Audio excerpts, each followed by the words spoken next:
வராகி தாயின் சக்தி வாய்ந்த சத்திய வாக்கு இது. என் தங்கமே, ஒரு நாள் உனக்கு உரிய நாள் வரும் என்று நான் உன்னிடம் சொன்னேன் அல்லவா? அந்த நாள் வந்துவிட்டது. அந்த நாள் இந்த நாளாக கூட இருக்கலாம். அனைத்து வளங்களும் உன்னை வந்து சேரும் நேரம் வந்து விட்டது. என் அன்பு குழந்தையே, உனக்கான நேரங்கள் தொலைவில் இல்லை. அது உன்னை தேடி வந்து கொண்டிருக்கிறது. பிள்ளைகளின் நலம் விரைவில் சீராகும். நான் கம்பீரமாக உனது மனதிலும் உன் இல்லத்திலும் அமர்ந்து கொண்டு இருக்கிறேன். ஏன், அது உனக்கு தெரியவில்லையா? நீ என்னை மனதில் நினைத்தாலே போதும். தினமும் என்னை பூஜித்தால்தான் உன்னை நான் நினைப்பேனா? இல்லை, யோசித்துப்பார். நீ இன்று இருப்பதை விட இதற்கு முன்பு பல வேதனைகள், மனக்கசப்புகள், உறவுகளோடு பூசல்கள், ஆசையாசையாய் வாங்கியது கைவிட்டு போனது. நிம்மதியை இழந்தாய். ஏன், தினசரி வாழ்க்கையை நடத்துவதற்கு நீ பட்ட கஷ்டங்கள் போதுமப்பா, இந்த வாழ்க்கை போதும் என்று அழுது புலம்பினாய். அதையெல்லாம் மறந்து விட்டாயா? அனைத்தையும் உன் அன்னையான நான் அறிவேன். அனைத்தும் நன்மைக்கே நடந்து கொண்டு இருக்கிறது. இன்று நீ எப்படி இருக்கிறாய்? தினமும் என்னை பூஜித்தாய். ஆனால் நான் உன்னிடத்தில் எப்படி வந்து சேர்ந்தேன்? நீ என் பொக்கிஷம். என்னுடைய அனுமதியின்றி என் குழந்தையான உன்னை தொட முடியாது. இனி நீ நினைத்த வாழ்க்கை உனக்கு கிடைக்கப் போகிறது. என் வாக்கு என்றுமே பொய்யாகாது குழந்தையே. உறவுகள் உன்னை பாராட்டும். பிள்ளைகள் உனக்கு பெருமை சேர்ப்பர். நீ பொறுமையாக இரு. நான் என் அதிசயத்தை நிச்சயம் நிகழ்த்துவேன். அனைத்தையும் உனக்கு ஜெயமாக்குவேன். என்னை நீ தஞ்சமடைந்து விட்டாயல்லவா? இனி எதற்கும் பயப்படாதே. உன் பயணம் என் பாதையை நோக்கி இருக்கட்டும். உன் மனம், புத்தி, அகங்காரம் என்னும் மூன்றையும் என்னிடம் சமர்ப்பித்துவிடு. இவ்வுலக வாழ்க்கையில் உன் கையில் எதுவுமே இல்லை. எல்லாவற்றையும் நானே இயக்குகிறேன். நம்பிக்கை என்னும் மச்சாணியாக என்னை உன் மனதில் நிறுத்து. பொறுமையாக வாழ்ந்து வா. உன்னை சேர்க்க வேண்டிய இடத்தில் நான் சேர்க்கின்றேன். என் நாமத்தை எப்போதும் ஸ்மரிசித்து கொண்டு இரு. என்னை உன் மனதில் நினைத்து உன் கர்மாவை செய்து வா. அது போதும் உனக்கு. உன்னை உன் அன்னையான நான் என்றுமே கைவிட மாட்டேன் குழந்தையே. இனி வரும் காலம் நிச்சயம் வளம் பெறும். உன் வாழ்வில் வசந்தம் வீசும். நீ போகும் பாதையெல்லாம் சொர்க்கமாய் அமையும். என்னை நம்பி இருப்பவர்களோடு நானும் எப்பொழுதும் இருப்பேன். இதை ஒவ்வொரு நிகழ்விலும் நீ உணர்ந்து கொள்வாய். உனக்கு நல்வழியை ஏற்படுத்துவது உன் அன்னையான என்னுடைய பொறுப்பு. கடந்த காலத்தை நினைத்து கூட பார்க்காதே. கண்ணீர்தான் வரும். எதிர்காலத்தை எதிர்பார்க்காதே. பயம்தான் வரும். இந்த நிமிடம், இந்த நொடி மட்டும்தான் உண்மை. அதை நீ மனதார அனுபவி. நல்லதையே நினை, நல்லதே நடக்கும். என் தங்கமே, நீ நினைப்பது போல நிச்சயம் ஒரு நாள் உன் வாழ்க்கை மாறும். கவலையை விடுத்து முன்னேறு. ஏற்படுகின்ற கஷ்டங்கள் என் வாழ்க்கையை வளமாக்குவதற்கே என்று நீ நம்பிக்கையோடு முன்னேறிக்கொண்டே இரு. மற்றதை உன் அன்னையான நான் பார்த்துக்கொள்கிறேன். உன் வாழ்வில் அற்புதங்கள் நடக்கும். என்னை அன்போடு கூப்பிடுகிற எல்லோருக்கும் அவர்கள் கூப்பிடும் போதெல்லாம் ஓடி வந்து நான் காப்பாற்றுகிறேன். துன்பத்திலும் சோகத்திலும் பிரச்சனையிலும் விழுந்து போகிற அனைவரையும் தூக்கிவிடுவதற்காகவே இப்போது நான் வந்து இருக்கிறேன். கவலை, கஷ்டம், பிரச்சனை என உன்னை குறுக்கிடுகிற எதுவும் கடந்து போகக்கூடியவை.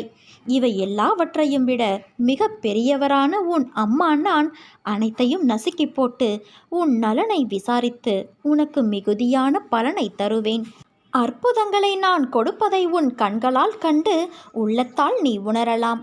உன் வேண்டுதல் கேட்கப்பட்டது குழந்தையே. சேவிக்கும் பக்தனின் கூடவே இருந்து காப்பாற்றுவதே என் தர்மம். உன் துயரங்கள் தீர்ந்து நீ வேண்டியது நிறைவேறும். அனைத்து நலன்களும் உனக்கு கிட்டும். உன் வாழ்க்கை என்னால் புதுப்பிக்கப்படும் என்பதை நீ நம்பு. நான் உன்னோடு வந்துவிட்டேன் என்ற நம்பிக்கையோடு உன் கடமையை நீ செய் என் குழந்தையே.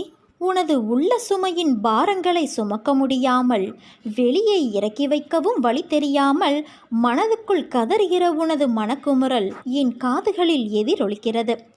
யாரும் இல்லையே என்னை புரிந்து கொள்ள என அங்கலாய்க்கும் உன் உள்ளத்தின் உணர்ச்சி கொந்தளிப்புகளை கட்டுப்படுத்திட என்னை விட்டுவிட்டு நீ யார் யாரையோ நோக்கி ஆறுதலுக்காக ஓடிக்கொண்டு இருக்கிறாயே. அதை நினைத்து நினைத்துதான் நேற்று இரவு முழுவதும் நான் உறங்கவே இல்லை. உன்னையே நினைத்து கொண்டு இருக்கிறேன். பிரச்சனைகள் தலைக்கு மேல் போகிறது என்று துடிக்கிற நீ உன் பிரச்சனைகளிலிருந்து விடுதலை பெற இன்னொருவரின் மீது நம்பிக்கை வைத்து அவரை நாடுகிற நீ ஏன் என் மீது நம்பிக்கை வைக்கவில்லை? நம்பிக்கை வைத்து பொறுமையோடு காத்திருந்தால் உன்னை உன் அன்னை நான் அரசனாக உயர்த்துவேன். வாழ்வில் இனியும் எனக்கென்று என்ன சோதனைகளை வைத்து இருக்கிறீர்கள் என்ற உன் ஆதங்கம் புரிகிறது. வாழ்வில் சோதனை என்பது சாதாரண இயற்கை நிகழ்வுதான். ஆனால் அவற்றில் யார் யாருக்கு எப்படிப்பட்ட சோதனைகள் சூழ்ந்தது, அதன் மூலம் அவர்கள் பெறப்பட்ட பாடம் என்ன என்பதில்தான் என் வழிகாட்டல் உனக்கு புரியும். உனக்கு நான் உணர்த்தும் தேடல் முற்றிலும் வேறுபட்டது. அதற்கான தகுதி உன்னிடத்தில் அதிகமாகவே கொட்டி கிடக்கிறது. வாழ்வில் நிறைவும் மன நிம்மதியும் எப்போதும் நிரம்ப வாழ்வாய் என் குழந்தையே. என் ஆசிர்வாதங்கள் உனக்கு நல் வாழ்க்கையை அமைக்கும். தாங்கி பிடிக்க தாயாய், தூக்கி நிறுத்த தந்தையாய் உன் அன்னை நானிருக்க நீ வீழ்ந்து போவது கிடையாது. உன் மனநிலையை உன் அன்னையான நான் அறிவேன். தற்போது உன் கண்கள் கலங்கிக் கொண்டு இருக்கிறது. நீ படும் வேதனையை நினைத்து, துயரங்களை நினைத்து ஒரு நாள் விடியாதா என்று அழுது கொண்டு இருக்கிறாய். அனைத்தும் நீ நினைத்தபடி நன்றாக நடக்கும். எப்போதும் எதற்காகவும் மஞ்சாதே. காலத்தின் கட்டாயம். அதற்கு தகுந்தவாறு உன்னை நீ மாற்றிக்கொள். உன் அம்மா நான் இருக்கிறேன். உன் கர்ம பலன்கள் விலக விலக அனைத்தும் படிப்படியாக குறையும். உன்னை சுற்றி என்ன நடக்கிறது என்பதை முதலில் தெரிந்து கொள். புத்திசாலித்தனமாக நடந்து கொள். அதன் பிறகு நீ நினைத்தது அத்தனையும் சிறப்பாக நடக்கும் என் குழந்தையே. எந்த சூழ்நிலையிலும் உன்னை பாதுகாப்பதே என் கடமை. அனைவரும் பாராட்டும் வண்ணம் நீ வாழ்க்கையில் உயரப்போகிறாய். இழந்ததையெல்லாம் திரும்ப பெறப்போகிறாய். உன்னோடு உன் அன்னையான நான் இருக்கிறேனே. அனைத்திலும் வெற்றி பெற வைப்பேன். என் பரிபூரண ஆசிர்வாதத்தால் அனைத்தும் மாறிவிடும். என்னை சரணாகதியடைந்தால் நான் உன்னை நிச்சயம் பாதுகாப்பேன். நான் உன்னை யார் மூலமாவது சோதனையில் சிக்க வைத்து நோக செய்யும் போது, கஷ்டம் தரும்போது நாம் கோபப்பட்டு பதிலுக்கு சண்டை போடக்கூடாது. கஷ்டத்தை நான் தரும்போது நீ எல்லாம் ஒரு கடவுளா, என்னை கைவிட்டு விட்டாயே, உனக்கு கண்ணே இல்லையா, நீ கல் நெஞ்சக்காரியா என்று கேட்கவும் கூடாது. என்னை விட்டு நீ விலகவும் கூடாது. சோதனை, பிரச்சனை, கஷ்டம் இவையெல்லாம் உன் நன்மைக்காகவே தரப்படுவதால் மகிழ்ச்சியாக இல்லாவிட்டாலும் பொறுமையாகவாவது நீ ஏற்றுக்கொள்ள வேண்டும். அந்த நேரத்தில் நீ திட்டும்போது மென்மையான மனம் படைத்த உன் அன்னையான என் மனம் நோகும்.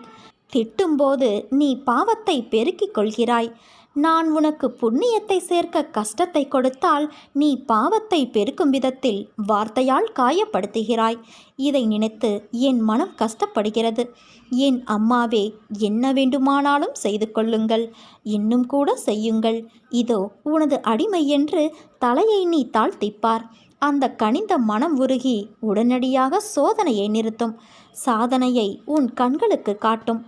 வாழ்க்கையில் உள்ள உன் நிம்மதி, சந்தோஷம், மனநிறைவு, கஷ்டம், வெற்றி, தோல்வி என இவைகள் எல்லாம் விதி என்ற வார்த்தையான வடிவில் தோன்றுவதுதான்.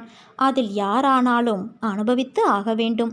உன் மனம் என்பதை நீ அறியும் முன்பாகவே உன் தெய்வமான, உன் உயிராய், உன் மனதில் என்னை நாள்தோறும் போற்றும் உன் அன்னை அறிந்து விடுவேன். வானளவில் பறந்து இருக்கும் ஆகாயத்திற்கே ஒரு எல்லை இருக்கிறது. ஓடும் ஓட்டத்தின் வேகத்தை கணக்கிட இயலாத நீருக்கும் ஒரு எல்லை உண்டு. அது சங்கமிக்கும் இடம். ஜோதியாய் எரியும் நெருப்புக்கும் ஓர் எல்லை உண்டு. அதுவும் சங்கமிக்கும் இடம் சிவம். ஞானம், அலைப்பாயும் காற்று கண்ணில் தெரியாது. அதற்கும் ஓர் எல்லை உண்டு. புயல் என்ற ரூபத்தில் அதுவும் கடல் கடந்து போகும். வாயு என்ற ரூபத்தில் இருக்கும் அதற்கும் ஒரு எல்லை உண்டு. கடந்து போக கடவுளின் ரூபமான ஐம்பெரும் பஞ்சபூதங்களுக்கு எல்லை என்ற அளவில் கடவுள் கொடுத்துள்ளார். இவற்றின் அடிப்படையில் அமைந்ததே இயற்கை. 1000 நீ போராடினாலும், உனக்கு கஷ்டங்கள் நேர்ந்தாலும், நம்பிக்கையையும் பொறுமையையும் நீ கையாண்டால் வாழ்வில் அர்த்தங்களை உணர்ந்து வாழ்வதற்காக போராடிய அனைத்து யுத்தங்களிலும் நீ ஜெயிப்பாய். பயப்படாதே, திகைக்காதே, பதறாதே. விதி உனக்கு எதிரே இருந்தாலும் உன் அன்னையின் நாமத்தை உச்சரி. உன் வலிகளும் வேதனைகளும் பறந்தோடிவிடும். நீ அடையும் தெளிவின் ஒளி ஞானத்தின் ஒளியாயிருக்கும். உனக்கு ஏன் இந்த குழப்பம் வாழ்க்கையில் என்பதை நீ வழிகளாய் பார். அதில் இருக்கும் நுட்பங்கள், அர்த்தங்கள் எல்லாம் உனக்கே புலப்படும். நீ நல்ல பிள்ளைதான். உன் மனதை போட்டு நீ குழம்பிக் கொள்ளாதே. கஷ்டம் நல்லவர்கள் எதிர்மறையானவர்கள் என்பதை பார்த்து வருவது இல்லை. இயற்கையின் நியதி எல்லோருக்குமே ஒன்றுதான். ரயிலின் தண்டவாளத்தில் இரண்டாய் வளைந்து ஒரே திசையில் போகும் கம்பியால் உருவான பாதை, அதில்தான் ரயில் ஓடும். அதை உன் வாழ்க்கையோடு ஒப்பிட்டுப்பார். உனக்கான பதில்கள் கிடைக்கும். அவைகள் இரண்டும் நல்லதும் கெட்டதும் இன்பமும் துன்பமுமாயிருந்தால் வாழ்க்கை போகும் பாதைக்கு அர்த்தம் புரிந்து செல்ல முடியும். அவற்றுள் ஒன்று இல்லை என்றாலும் ரயில் தடம் புரண்டுவிடும். அதே போலவே வாழ்க்கையும். நிச்சயம் உனக்கான நியதி கிடைக்கும். உன் அழுகை குரலால் என் மனம் ரணமாக்கி இருப்பதை நான் மட்டுமே அறிவேன். உன்னை எப்படி நான் அதில் காயப்பட விடுவேன்? நிச்சயம் உனக்கான வெளிச்சம் விடிவெள்ளியாய் கிடைக்கப் போகிறது. கலங்காதே குழந்தையே. உன்னையும் உன் குடும்பத்தையும் நிச்சயம் நான் செம்மைப்படுத்தி உயர்த்துவேன். ஒன்று மட்டும் நினைவிருக்கட்டும். எதை விதைக்கிறாயோ அது முளைக்கும். எதை மற்றவர்களுக்கு செய்கிறாயோ அதுவே திரும்பவும் வரும். அதனால் நல்லதே நினை, நல்லதே நடக்கும். எப்போதுமே எதற்காகவும் நீ தளர்ந்து விடாதே. வாழ்க்கையில் இன்னொரு வாய்ப்பு கண்டிப்பாக இருக்கும்.